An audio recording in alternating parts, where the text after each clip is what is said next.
merci beaucoup. jàpp naa ni maître El Hadj Diouf avocat yi d'accord nañ ni que wax na liñ bëggoon a wax lépp kon xëy na ñu jàll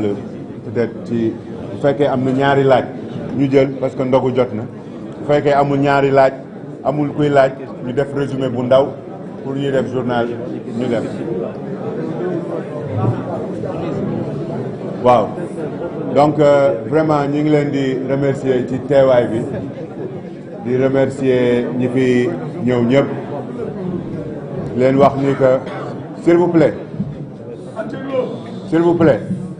Modou Mbacké yéen a ngi yàq suñu point de presse parce que li ngeen di wax day ñëw ba fii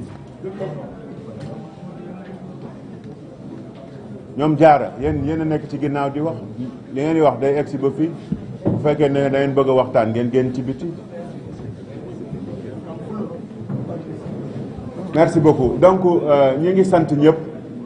di wax ni que comme ni que maître El Hadj Diouf waxee ci turu avocat yi dañuy dellu sant yàlla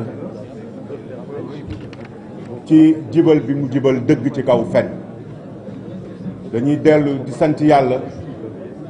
ci incapacité tële di Ousmane Sonko am ci pour taal réew mi ñu umpul kenn ne que def na li mu man lépp woo na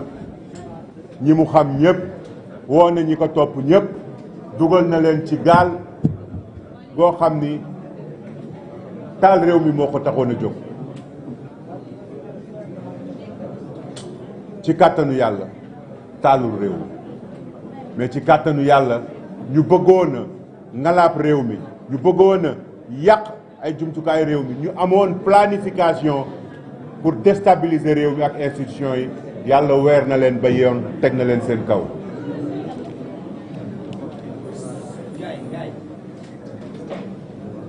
fii ñu toll nii def nañ appel du ñun rek ñoo def appel démb liir naa seen communiqué ñu naan non man justice bi ñoom am na du justice su profitard la ñu ngi continuer di yàq mais ci communiqué amul kenn ku ko ci ñemee wax jàpp naa ni gor ca wax ja bu fekkee ni que d'accord ñu nañ def ñun niñ def nañ def appel ñoom bu fekkee ni que jàpp nañ ni que dese nañ ay preuve yu mën a wane ni que man am na lu ma taqal wala Ousmane Sonko lam doon seet am na sax début feuille bu mu ci gis nañ def appel ñu ñëw appel. Tout le monde l'appelle à la presse. waaw maître moom dafa bëgg lu leer. Et l'appel, ton appel. waaw donc maître li muy wax moom ñaari appel yaa ngi nii deuxième mi-temps moom faaw ñu football te du am prolongation lu ci am lu tax buñ teel a yuuxu. da nga jël ñaari appel wala ñaari appel. non non ñoom kay gis nañ ko parce que. C'est parce que le parquet a fait appel, hein. C'est ouais, normal. Ouais. C'est procédural, c'est mécanique. Hein. Je leur ai donné la possibilité que vous répondiez aux questions pour qu'ils puissent comprendre les procédures de droit. ñii dañ ciy sonn parce que xam nañ ni que waa dañ ko seqal day fekk 3 mu dëpp ko ni la yokk ci benn 0 ni la 9 la. parce que lépp lu mu la wax suba ba ngoon jot dara du ci dëkk dara du ci dëkk donc def nañ appel li ma ciy ñaan nag mooy taxawaay yi dafa war a ute yéen ñi ñu bokkal coalition yéen ñi ñu bokkal parti yéen ñi gëm li président de la république def tey amatul sikki sàkk ni ko waa ji ñemeetu la dem ci sénégalais yi tey amatul sikki sàkk ni que li mu jiiñoon ñi nekk ci ñun ñëpp dara du ci dëgg yoru ci firndey dara tey amul sikki sàkk proposé wul lu gën li ñu fi def ak li ñu yéene réew mi tey coalition boobu amul taxawaay bu mën a génn waxateeg benn sénégalais yi ndax ñetti mbir laajoon nañ ay mairie yañ gagné ñemeetuñ faa dem foofu la fen bu njëkk bi commencé lañ digaate woon munuñu ko la ñu yéene woon munuñu ko kii tribunal firndeel ni que fenkat la léegi am na këyit buy wane ni que Ousmane Sonko fenkat la ci campagne bi lam campagne woon man ba ma campagne la ma waxoon jamono jii boo ko commencé wul mooy munoo ko dafa diggoon waa Ziguinchor monnaie locale Ousmane Sonko énarque expert nee na en droit xawma lan économiste nee na Ziguinchor dafay doon am monnaie locale Ziguinchor tey ñaari oto mbali donc pour wax leen taxawaay bi ngeen war a am ñii président àndal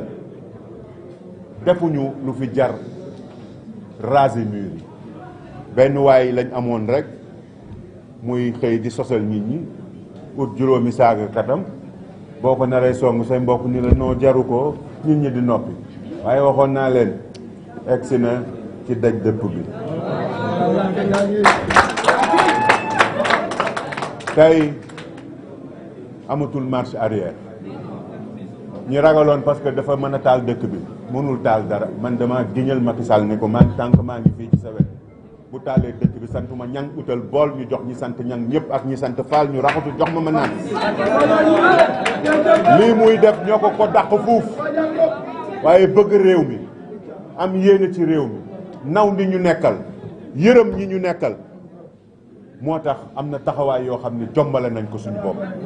mais bu naree yaakaaree ni que mën na menacer réew mi billahi lazi la ilaha illahu boppam lay nax bi ma ko mujjee waat dama ni leen billahi lazi la ilaha illahu dinaa leen wan ne ko Ousmane Sonko fenkat la billahi wallahi taalahi lazi la ilaha illahu lii mu may jiiñ du ci contrat rapport moom amu ko waaye bu fekkee lekk naa ci beneen dërëm sax bu dul ci contrat ku ci yaakaar mbuxum yarewuñ ma noonu sama digganteeg yàlla yàlla dina ma àtteeg moom dëggu gu ma dëggu ci loolu moo tax ma gëm ni que egg na ci daj dëpp dootul yéegati li ko dese wàcc la dese te bu ngeen góorgóorloo suñu yéene ci réew mi ak président de la république mën nañ ci egg ñi bëggoon a taal li ñuy wax ce qu'ils disent maître ce qu'ils disent aux gens de l'étranger au Sénégal on a perdu des libertés il y a plus de liberté c'est archi faux le droit d'insulter n'existe dans aucun pays le droit de diffamer n'existe pas dans une démocratie la volonté de brûler les biens publics n'existe pas dans une démocratie la liberté individuelle mes libertés individuelles ne me permettent pas quand même d'entraver les libertés d'autrui. Si arrêter de pareils actes, c'est détruire la démocratie, mais je pense que nous ne voulons pas de cette démocratie. Nous ne sommes pas dans l'anarchie. Notre démocratie survivra à Ousmane Sonko et il est très petit, infiniment minuscule. En mathématiques, je dirais epsilon pour menacer la stabilité de ce pays. D'autres plus grands, plus aptes ont tenté, ont échoué. Il est arrivé à un moment donné où peut-être certains avaient baissé ou avaient décidé de se retirer ou de s'occuper de leur famille ou d'être dans autre chose. Le travail reprend. On ne recule pas, on ne se rend pas, on avance. Parce qu'on ne recule pas pour servir son pays. Parce qu'on ne recule pas pour défendre les institutions de son pays. On a l'obligation morale de ne pas reculer pour préserver son pays. On a l'obligation morale de ne pas reculer, de ne pas abandonner, de ne pas abdiquer, fût-il un expert en manipulation, à préserver l'image de notre pays, à préserver les institutions de notre pays, à préserver notre façon de vivre. Parce que même notre façon de vivre est attaqué par ce menteur, diffamateur, calomniateur. C'est lui qui menace les libertés des gens. C'est lui qui affiche des photos des juges pour les menacer derrière. C'est lui qui affiche des photos d'avocats pour supposer il n'a qu'à afficher ma photo. Vous savez, on se connaît. On va arriver à un stade où,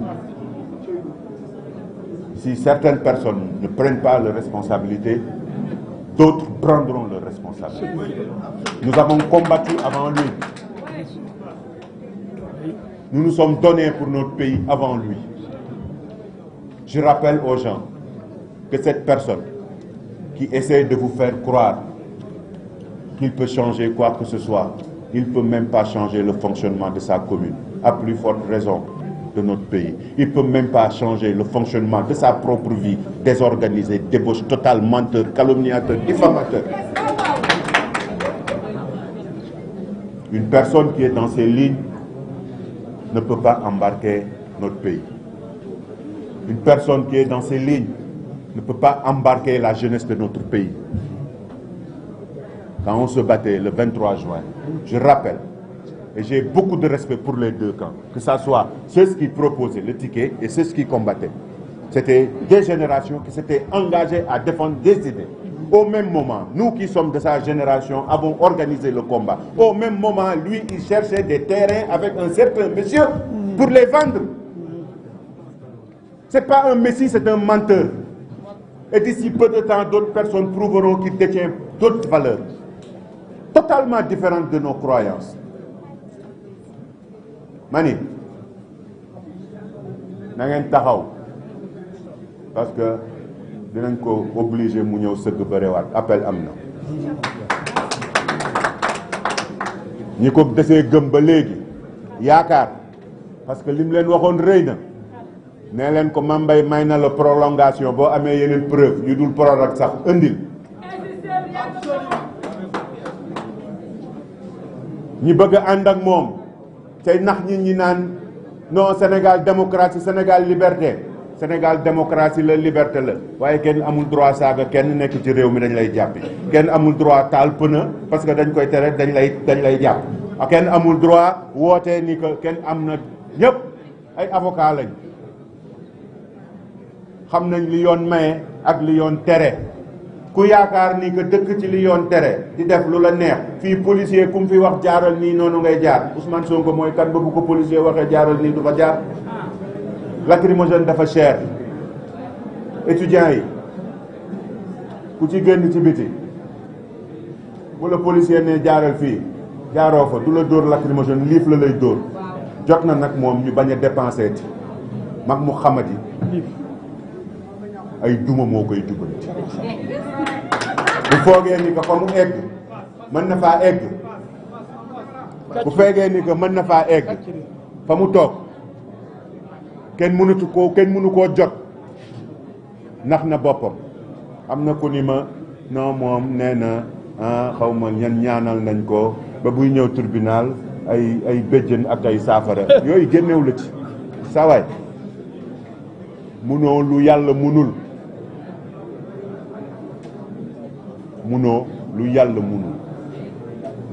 egg nga foo xam ni fa la fen yam ku ànd ak yow na xam ni fenkat nga ku ànd ak yow na xam ni ci ay fen la ànd ak yow réew mi bañuñu kenn jël ko musuma attaqué possibilité musuma ut ci procès bi ni ko pour nga bañ a mën a falu li ma gëm mooy que boo génnee ñu wax boo génnee di wax ñun ñu génn di wax yow kenn du la déglu parce que yow li ngay wax lépp ci ay fen la premier acte bi ñuy posé mooy mandarga fen yi te commencé na te kenn dootu la bàyyi te dootoo mën a taal dara te boo fi woowee loo fi woote ñu jënd ko loo fi woote ñu jënd ko parce que seet nañ ba seet amoo worma parce que boo amoon worma boo tuumaalee nit ñëw indi firnde wala nga ñëw ñoŋal sa bopp ñëw seet nañ ba seet amoo jom amoo ngor ku jom worma ngor ngëm-ngëm dañ ci yow bàyyi ma yéen a yam kenn waratu la traité comme nit te yow foofu lañ toll ak yow asalaamaaleykum wa rahmatullah